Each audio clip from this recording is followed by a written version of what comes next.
प्राणाचं दान दिलं त्यानं, वसाडाचं रान झालं जी.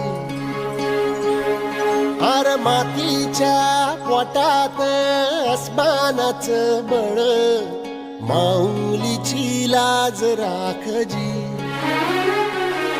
या विनमिन त्या दिव्याला तू साकड घाल, यात